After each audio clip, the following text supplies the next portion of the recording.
tenho 21 anos, sou candidata a vereadora aqui na cidade de São Paulo, milito dentro do movimento estudantil desde os 14 anos e agora sou candidata nessa eleição justamente pela falta de mulheres na política, pela falta de jovens nos espaços de poder. Eu sou a Lígia Fernandes, sou candidata do PCB a vereadora da Câmara Municipal aqui de São Paulo. Meu nome é Samia Bonfim, eu tenho 26 anos, eu sou militante do PSOL.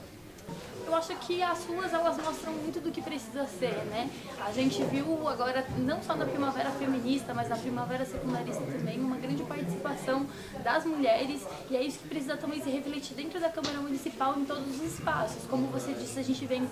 vivendo, infelizmente, um governo golpista, um governo que traz muitos retrocessos e representa grandes retrocessos para o nosso país, para o fim da soberania nacional, inclusive, e o papel das mulheres é fundamental, justamente pela sensibilidade que a gente tem, por tudo que a gente já passou de acúmulo nesses processos de luta. Então é muito importante a gente estar dentro dessa disputa, inclusive aqui o debate hoje vai ser com participação de 3 mulheres, isso daqui é muito importante para a cidade de São Paulo, é um ganho muito grande que a gente tem e a gente precisa agora fazer essa disputa de ideias com a sociedade, porque a sociedade sabe também que a gente precisa de mais mulheres na política, então a gente precisa ir para a luta para conseguir ter os nossos direitos garantidos acima de tudo. Esse é um debate interessante, né, Carol? Porque, de certo modo, a política ela sempre foi negada para nós, somos mulheres. Mas aí quando a gente começa agora a levantar um novo ciclo de movimentação das mulheres, vem muito por conta de um conservadorismo que se instaurou no poder legislativo, no executivo, justamente criado num governo de conciliação de classes que teve nos últimos anos, o governo PT, que deu um espaço para que se conformasse essa bancada evangélica, né, essa bancada da Bíblia, bala, que a gente fala, que é uma bancada opressora, cada vez retira mais direitos às mulheres, os negros LGBTs, mas que nasce justamente uma política de acordões, né, dessa pequena política de troca de direitos da classe trabalhadora, das mulheres, setores mais oprimidos, explorados da sociedade, em prol de uma governabilidade, né? É claro que quando a gente fala de mulheres na política, a gente não pode esquecer que a gente tem mulheres na política, né? A presidenta Dilma, aí, durante o seu mandato, ela, apesar de alguns setores dizerem que foi importante por conta da representatividade, da representação da mulher na política e tal, ela não implementou, por exemplo, o aborto seguro, legal e gratuito para todas as mulheres, né? Que é algo que, durante toda a campanha eleitoral, foi bastante discutido e defendido por ela, né? Então, são algumas discussões de quais são as mulheres que a gente quer que representem, de fato, toda a nossa política. E aí eu creio que é daí que nasce a importância mesmo da gente trazer esse debate para as mulheres da classe trabalhadora, né, que são as mulheres que são mães, que são as mulheres que têm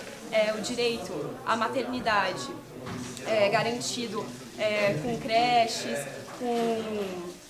com um parto humanizado, que são mulheres que sofrem preconceito racial, são mulheres lésbicas que sofrem também com a LGBTfobia, né, que são mulheres estudantes que têm educação pública negada,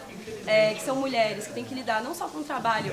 da sua vida profissional, com os estudos, mas também com o trabalho doméstico. São essas mulheres que a gente precisa ter na política.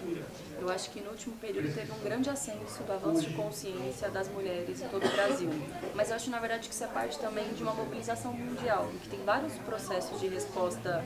aos ataques da crise econômica, que são as mulheres as protagonistas. Eu acho que aqui no Brasil, desde junho de 2013, a gente vê um processo bem semelhante. Então, nas manifestações, as mulheres lutando de igual para igual com os homens, na hora da repressão da polícia, fazendo o mesmo tipo de enfrentamento. Eu acho que isso teve alguns desdobramentos nas lutas recentes. Eu acho que culminou, de fato, com o que a gente chama de primavera feminista no final do ano passado e agora também no início do ano com o tema da cultura do estupro, porque eu acho que há uma reorganização das mulheres assim, aqui no Brasil, que se dá através de coletivos feministas nas escolas, nas universidades, nos bairros, através da luta das mulheres também nos locais de trabalho, por igualdade salarial, contra o assédio sexual, o assédio moral dos seus patrões, pelo direito à creche. Eu acho que é fundamental que as mulheres que participaram desses últimos processos ocupem o processo político. Para mim, por exemplo, isso é um desafio, é uma oportunidade, na verdade, de também conseguir tentar ser a expressão desses novos fenômenos que a gente vem construindo com tanto custo em todas as lutas, todos os dias. A gente sabe que aqui, por exemplo, na Câmara de São Paulo, só 10% é composto por mulheres.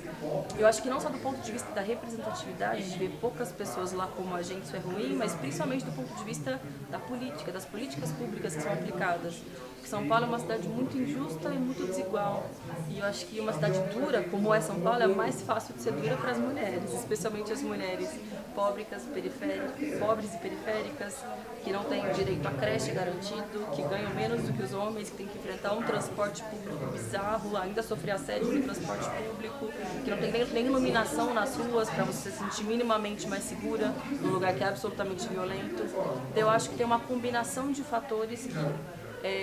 colocam como urgente a participação das mulheres e a ocupação de todos os espaços, porque